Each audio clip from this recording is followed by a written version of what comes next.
दोस्तों, आज मैं आपके दिमाग में एक ऐसे तस्वीर की याद दिलाता हूँ जिन्हें याद करते ही अनेकों धुन एक साथ बज उठेंगे, अनेकों साज एक साथ झंकृत हो उठेंगे, अनेकों रंग एक साथ बिखेर जाएंगे। वो एक नाम है, वो नाम है मोहम्मद रफ़ी। जी हाँ, इनका नाम ही कई सिंगर के लिए एक बहुत बड़ा इंस्पिरेशन है। आज जितने भी नए जनरेशन के सिंगर हैं वो कहीं ना कहीं आज भी उनसे सीखते हैं, उन्हें अपना आदर्श मानते हैं। तो आज फिर एक बार मौका है उनके जीवन के उतार चढ़ाव से कुछ सीखने की। वीडियो को पूरा देखिएगा। रफ़ी साहब भारतीय संगीत इतिहास के महान गायकों में से एक थे। स्वागत और उनके जीवन पर कुछ खास आपके जीवन में एक बहुत बड़ा प्रभाव डाल सकता है। मोहम्मद रफ़ी 24 दिसंबर 1924 को उत्तर प्रदेश में एक मुस्लिम परिवार में जन्म लिया। उनका पहला अनुभव गायक बनने का उनका भाई मुश्ताक अहमद द्वारा प्राप्त हुआ। रफ़ी साहब को RCS ऑल इंडिया रेडियो में काम करने का अवसर मिला, जहां उन्होंने कई भाषाओं में गायन का अभ्यास किया। उनका प्रथम बड़ा ठोस कदम फिल्म गोरी की गांव में मिला, जिसके लिए उन्हें अपनी आवाज़ को एक व्यक्तित्व के रूप में पहचान दिला दी। उनका जीवन में ब्रेक थ्रू व्यक्ति राज कपूर थे। उन्होंने राज कपूर के लिए कई प्रसिद्ध गाने गाए, जिनमें से प्रसिद्धतम गाना चक्के पे चक्का था। गणेश विद्या मार्ग में आए उनके संगीत निर्माता नई दिल्ली स्टूडियोज को स्वीकार करने के बाद रफ़ी साहब की करियर पता चली। रफ़ी साहब की पहली फिल्म बाजी थी, जिसमें उन्होंने गीत तू जुआ घटक को गाया था।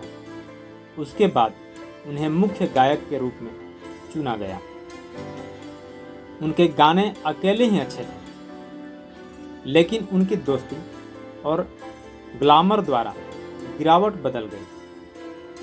क्रमशः वह खुद को तरक्की पाठ पाने के लिए एकल अभ्यास करने लगे।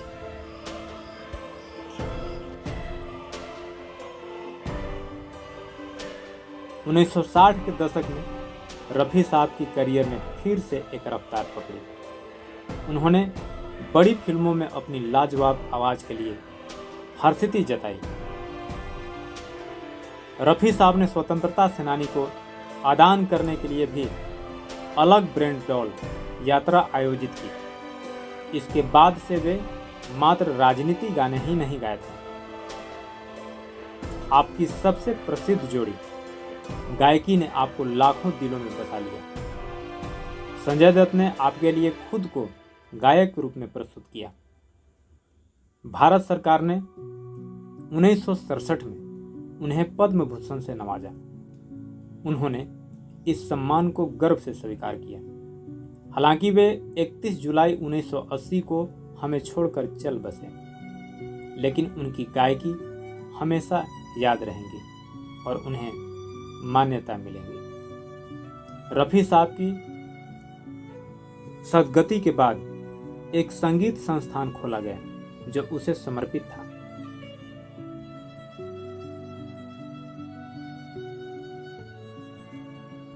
उनके योगदान को याद रखने के लिए लखनऊ में एक पुरस्कार भी स्थापित किया गया था, जिसे मोहम्मद रफ़ी पुरस्कार कहा जाता है।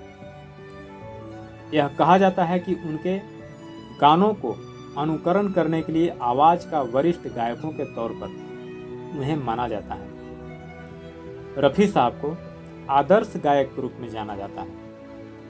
उनकी गायन क्षमता लंबे इंतजार के बाद भी माने जाते हैं। उनके गायन विधा का समापन पुराने और नए पीढ़ियों द्वारा हुआ है। हालांकि उनकी अपेक्षाएं और कौशल को अभी तक नहीं छू सके। रफ़ी साहब की याद में यह एक जगह है जहां अभिनव गायन और आदर्श रचनाएं साथ में पाई जा सकती हैं। रफ़ी साहब को संगीत इतिहास में हमेशा स्मरण किया जाएगा और उनकी मिसाल को युगों युगों तक रखा जाएगा। पूर्वा दर्पण न्यूज में real life success story, film entertainment, success लोगों की इंटरव्यू, सच्ची घटना, रियल न्यूज़ के साथ में मैं हमेशा सेवा के लिए तत्पर रहूँगा। मिलते हैं किसी नेक्स्ट टॉपिक के साथ किसी नए वीडियो में। तब तक